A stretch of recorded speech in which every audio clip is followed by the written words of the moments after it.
સાંભળો છો, હું શોપિંગ કરવા જઉં છું, સાંજે ઘરે આવીશ. શેની શોપિંગ કરવા જઉં છું અત્યારે પાછી? એ તો હું શોપિંગ કરવા જઉં છું, મારે જે જરૂર હશે એ વસ્તુ લાવીશ.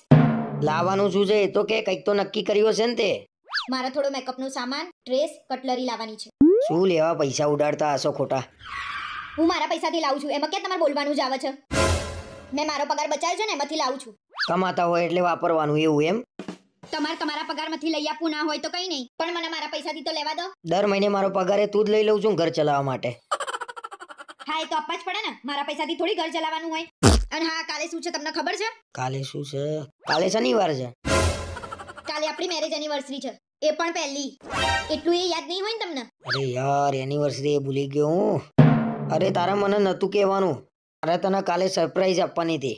હવે તે મને કહી દીધું, હવે શું સરપ્રાઈઝ આપવાની કે? અહીંયા ગાંડી લખેલું છે. ગાંડી સમજો છો મને? પોતે ભૂલી ગયા છો અને પાછા સરપ્રાઈઝની વાતો કરો છો. અરે ખરેખર મને યાદ હતું ભાઈ, મેં મસ્ત પ્લાનિંગ કરીને રાખ્યો હતો કાલ માટે. તો બર્થડે ઉપર શું થયું તું? બર્થડે ભૂલી ગયા તમારી? મને બધા નાટક તમારા ખબર પડે છે.